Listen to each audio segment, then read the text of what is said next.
The Holy Gospel is written in the 8th chapter of St. Mark, beginning at the 31st verse.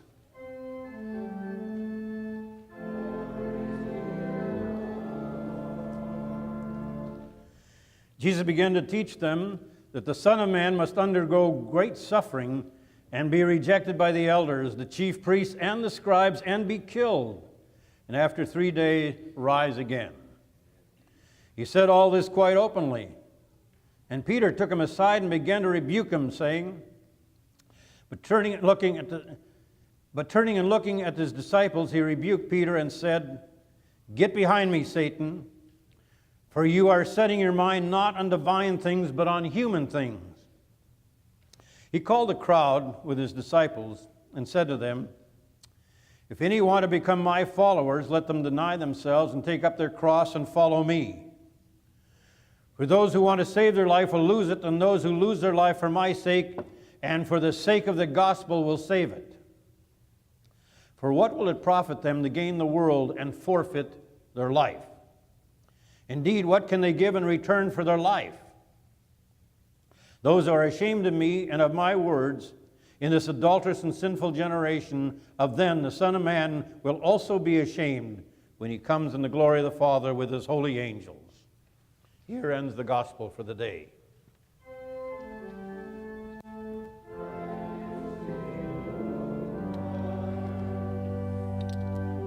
Please be seated.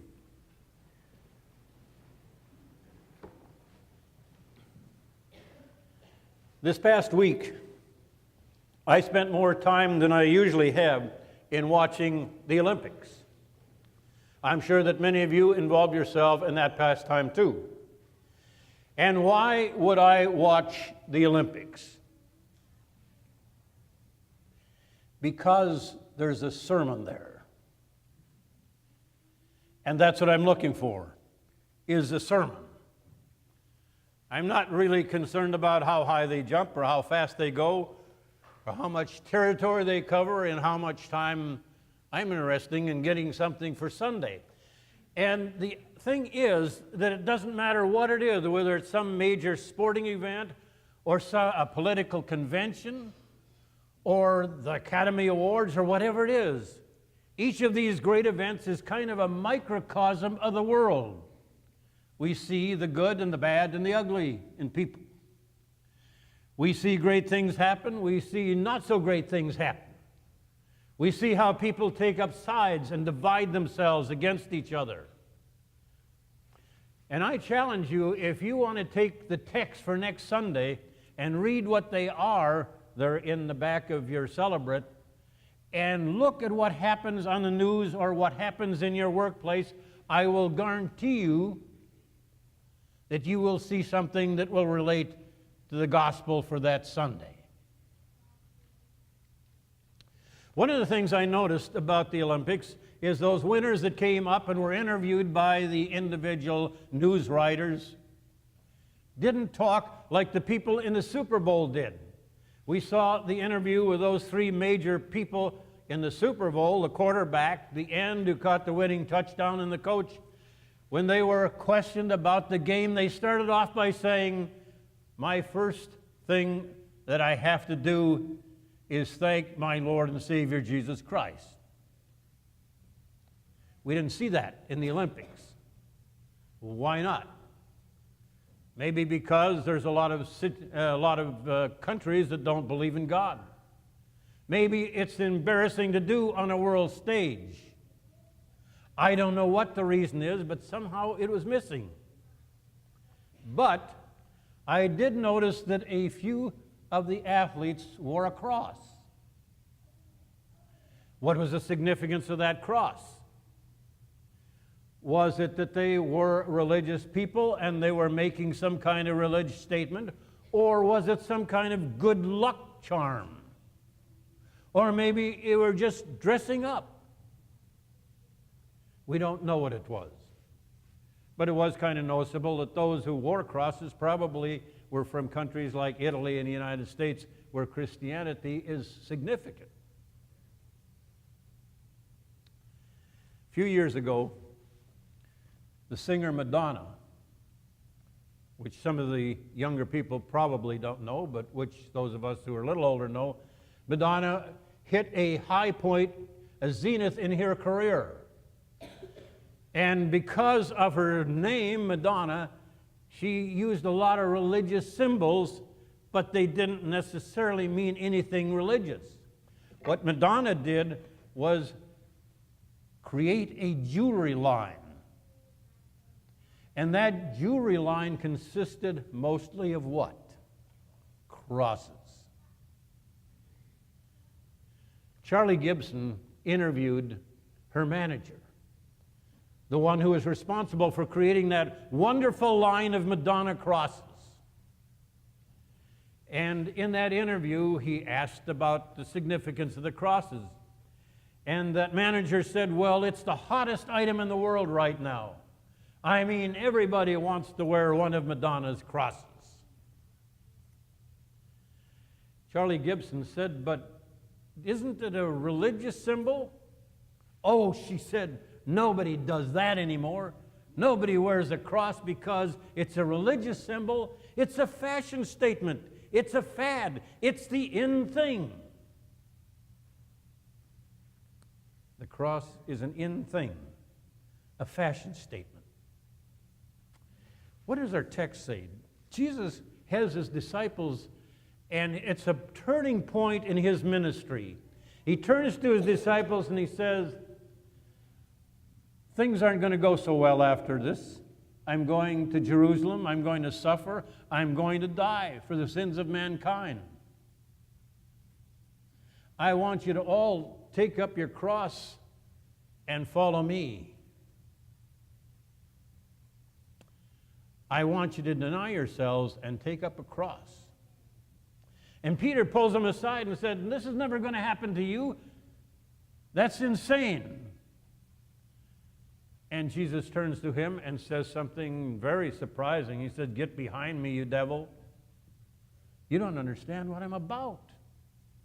You don't understand the plan of salvation that God has for us, and how I play a part in that, and how you will play a part in it. But the path won't be easy. A lot of people have speculated, a lot of scholars have speculated about what exactly this statement that Jesus made, take up your cross and follow me, deny yourselves, really meant. I think we can start by saying what it doesn't mean. So often I hear a statement, it's my cross to bear. The other day I heard it in terms of a person who said their spouse snored. Drove them crazy. And followed up by saying, well, I guess that's my cross to bear. I heard it again in Ross's, where some little 3-year-old was tearing up the store. And the mother was saying, oh, Sam, please don't do that. And the kid just ran rampant and threw things on the floor. She looked up and she said, I guess that's my cross to bear. The writer of Lift High the Cross made some kind of similar statement when he said he was in a BMW store and a woman had just bought a new $65,000 BMW. And there was a rattle in it, and she'd brought it back now for the 3rd time. And the mechanic came up to her and said, ma'am, we just can't seem to find it. You're going to have to leave it for a few days. We just can't find it. And she said, a $65,000 car and you can't find the rattle in it? I guess it's my cross to bear. What Jesus meant by the cross is not something you deny yourself during the season of Lent. The whole idea of some kind of denial of something that you really like is probably not a bad idea, but a simply inconvenience. For the most part, it's like a New Year's resolution. You run back to it as soon as you feel that it's okay.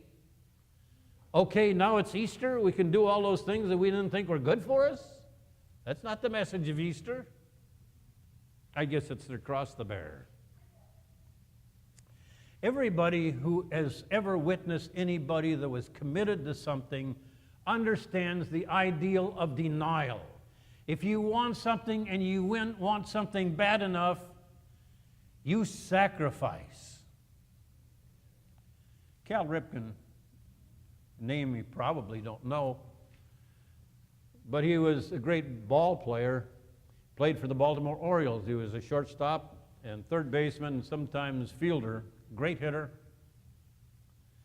Cal Ripken set a record 2,632 straight games without missing a game. He had a 21-year career, but 15 and a half years of those he didn't miss a single game all year. And the reaction of that has been, well, wasn't it great that he was sound all the time, that he didn't have any ailments, that he was never sick, that he didn't have any family problems? But that wasn't the case. Cal Ripken had those like any other baseball player.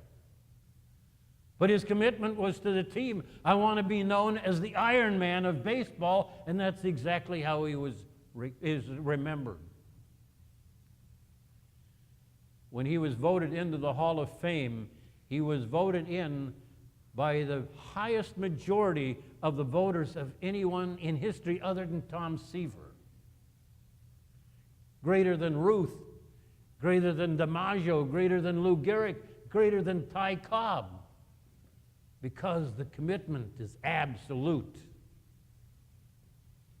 Getting back to the Olympics, last year there was a little girl of 14 who was in the junior circuit on skating, but doing very well, thank you. And this year she comes to the Olympics at the age of 15. And she wins the gold medal by the slightest amount to somebody from her home country who was really favored to win. Beat everybody else. They talk to her coach. They say, how is it to coach this person? She says, it's troublesome because I have to be sure that I get her to eat. I got to make sure that she goes to bed at the right time because she is so committed to this that it's absolute. And if there isn't somebody there to watch her, she will get lost simply in her commitment to the sport. That's denying yourself. But out of the Olympics came another very interesting thing. There were some people that shouldn't have been there. There was a Liz Swarney who did the woman's half pipe. She was from Hungary, but she was a United States citizen. But her grandparents were from Hungary, and they really didn't have anybody there, so Liz Swarney went and performed. As the people watch this sport that is so dotted with these death-defying leaps and turns, this woman did none of them. She glided down and went up to the top of the pipe, and rather than making that tremendous leap and making us stop breathing because it's so difficult, she just went to the top and then turned around and went down. She had no intention of doing anything that might have hurt her. She did manage, however, to stay standing up the whole time. One of the commentators after this spectacle, which everybody loathed, he said it looks like she took the wrong turn to the bunny run. There were others. The North Koreans were 98 seconds behind the leader in the giant slalom. 98 seconds behind, and the top 10 places are separated by less than 2 seconds. And they're 98 seconds behind, and they're afraid to go back to North Korea because they didn't perform as an Olympian. There was the skier Charles Flattery, who skied in the giant slalom for Puerto Rico, but he's American. His parents once lived in Puerto Rico, and they didn't have anybody, so they qualified him. He took up skiing a year ago, and he was 38 seconds out, where the top 16 were separated by less than 2 seconds. And then there was the 43-year-old Mexican, who was the last 26 minutes behind in cross country, where the top people were just minutes apart. One by one, all of these athletes that represented countries that didn't really have the sport in their country were there.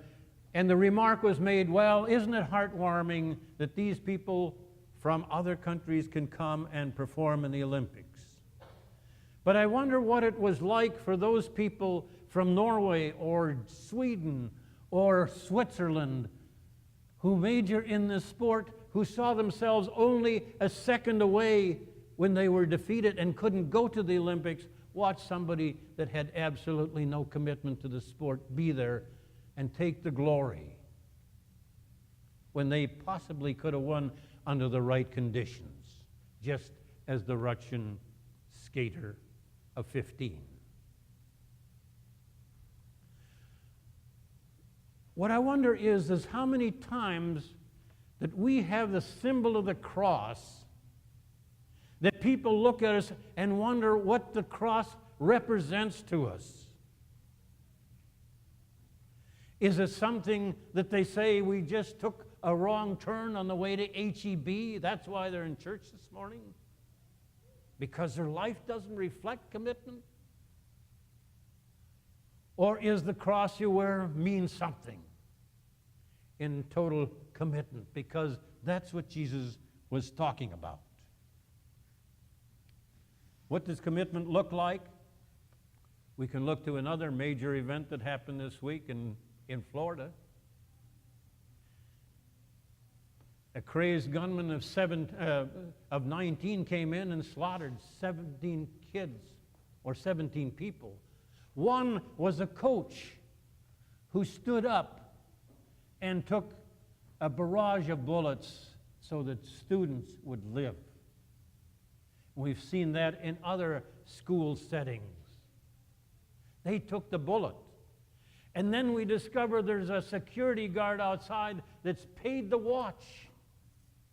And he stood idly by and did nothing as 17 people were killed and a host of others injured. Why didn't he do something? What does that badge mean to him? It certainly doesn't seem like it's commitment.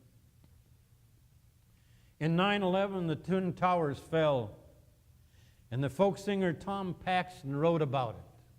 He wrote a song.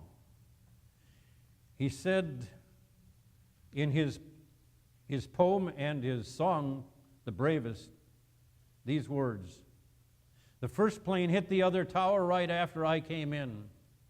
It left a fiery, gaping hole where offices had been. We stood and watched in horror. We saw the first ones fall. Then someone yelled, 'Get out, get out. They're trying to kill us all.' I grabbed the pictures from my desk and joined the flight for life. With every step, I called the names of my children and my wife. And then we heard them coming up from several floors below, a crowd of firefighters with their heavy gear in tow." And then Paxton writes these chilling words in the refrain: "Now every time I try to sleep, I'm haunted by the sound of firemen pounding up the stairs when we were running down." That's denying yourself. That's saving other people's life and forfeiting your own. The church needs help. I know that in our synod there are a number of churches slated for closing today. And in many of the cases it wouldn't have to be. It's just people that got sleepy. And the cross didn't mean a whole lot. Maybe it was for decoration rather than coming and supporting and being a part of the church. and attending and worshiping and being a part of the teachers and all the other activities that are done. The churches don't have to die if the people understand the message of the cross is sacrifice. Thursday, I got a chilling call on the phone. It was from my daughter. She said, "I think I ought to tell you, Dad, I'm in the hospital." It isn't the only time she's been in the hospital when she's gone to a horse show. What is the difficulty? They say they think I broke my neck. The next 6 hours were kind of tense as I drove down and found just about when I got to Houston that she had not broken her neck with severe whiplash, that she would be in a head brace, not be able to do a lot of things for the next few days. And the second day, when I checked to find out how she was doing, I said, "You aren't going to ride anymore, are you?" And she said, "Dad, how long have you known me? How many times have you been to the emergency room when I've been riding? Remember that one time when you came with Ray and you were going to pick me up when I was on the floor, on the ground? And Mother said, 'Get up on a horse. Losers don't lay in the sand and cry.' I'm going to ride again." I said, "Man, I wish I could tie that to the church. I wish he had that kind of commitment to the church." See, that's what Jesus said. Take up your cross and follow me. But it can't be for decoration. It can't be a hopeless line of the end thing.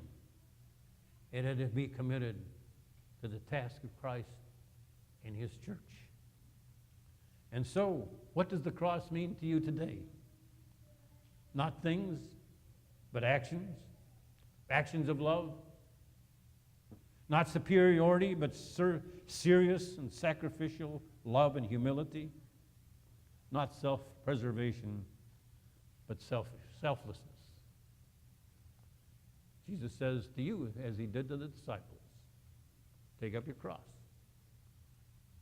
deny yourself, and follow me. Amen.